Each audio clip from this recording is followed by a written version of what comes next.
Wasim junior, फहर Zaman और सलमान मिर्जा वापस आए हैं टीम में, जबकि बाबर आजम, मोहम्मद रिजवान और नसीम शाह को कर दिया गया है नजरअंदाज। यहां पे पाकिस्तान इस बार सिर्फ दो सीनियर प्लेयर्स के साथ जो है वो खेलने जा रहा है। एशिया कप जैसा बड़ा इवेंट, क्या पाकिस्तान इस टीम के साथ जीत पाएगा? सबसे पहले आपके साथ कंप्लीट स्क्वाड शेयर करते हैं जो आज अनाउंस किया गया है ट्राई सीरीज के लिए और साथ में एशिया कप के लिए। सबसे पहले अगर हम देखें तो साइम अयूब, साहबजादा फरहान, मोहम्मद हारिस, सलमान अली आगा, हसन नवाज, मोहम्मद नवाज, शाहीन अफरीदी, हसन अली, सलमान मिर्जा, सुफियान मुकीम, हुसैन तल्लत, हारिस रऊफ, अबरार अहमद, खुशदिल शाह, मोहम्मद वसीम जूनियर और फ़हीम अशरफ।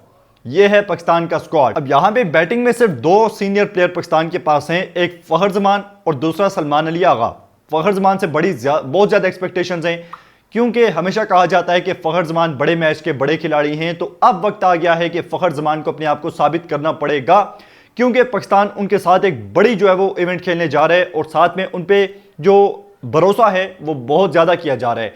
फखर जमान ने बड़े शानदार तरीके से अपने कैरियर का आगाज़ किया था, चैंपियन ट्रॉफी में सेंचुरी लगाई थी, इंडिया के अगेंस्ट पाकिस्तान मैच जीता था और उसके बाद बहुत बार फखर जमान ने बड़ी इनिंग्स खेली। लेकिन अब वक्त आ गया है कि जो उनका बुरा पीरियड चल रहा है सब उसे इग्नोर कर रहे हैं या फिर उस तरह से बात नहीं कर रहे, क्योंकि जो उनकी आखिरी 50 आई थी वो 2024 के वर्ल्ड कप से पहले आयरलैंड के अगेंस्ट आई थी।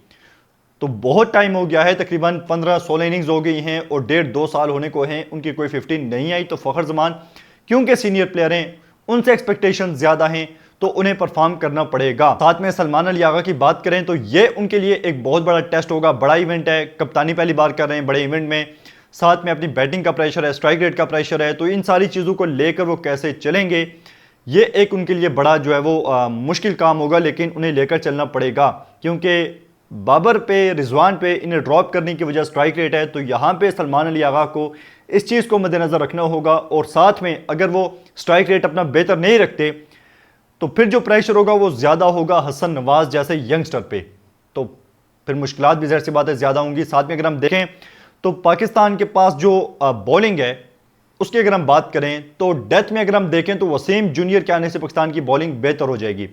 हमने जो कल स्क्वाड अपने जहन में रखा था, जो हम रेडी कर रहे थे, उसमें हमने अहमद दानियाल को रखा था, लेकिन खबरें आ रही हैं कि वो कल इंजर्ड हो गए हैं और उसके बाद उनकी जगह रिप्लेस किया गया है वसीम जूनियर को। वसीम जूनियर डेथ में अच्छी बॉलिंग करते हैं, बैटिंग में भी आपको जो है वो थोड़े बहुत रन्स करके दे सकते हैं और तेज़ रन्स करके दे सकते हैं।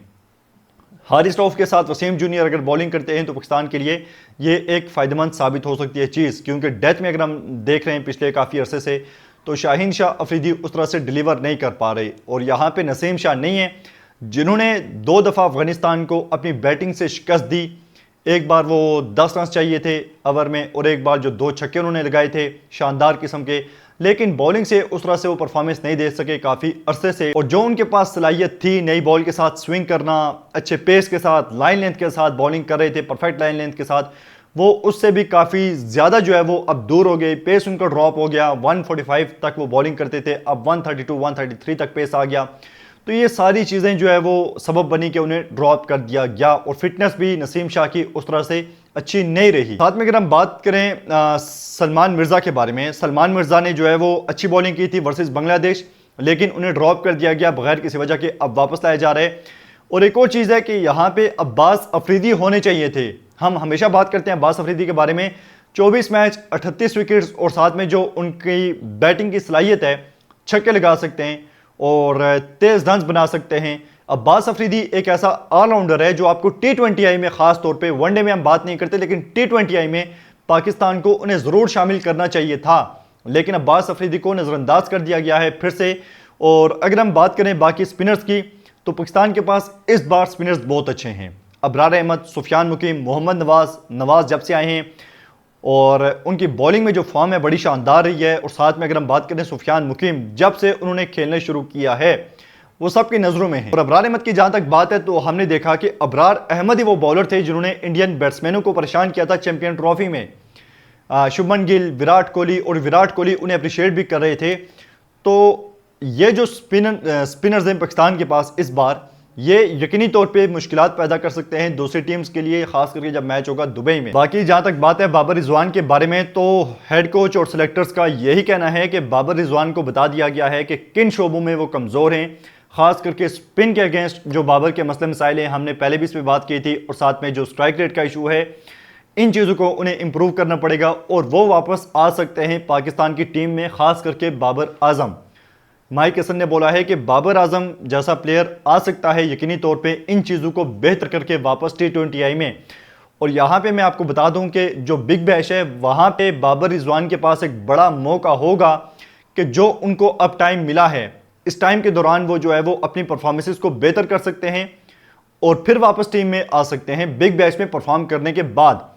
तो यहाँ पे उनके पास भी मौका है। और ओवरऑल अगर हम देखें तो नया स्क्वाड है, सिर्फ 2 एक्सपीरियंस्ड बैटर्स हैं और साथ में बॉलिंग में शाहीन अफरीदी और हारिस रऊफ, ये 2 एक्सपीरियंस्ड बॉलर भी पाकिस्तान के पास हैं।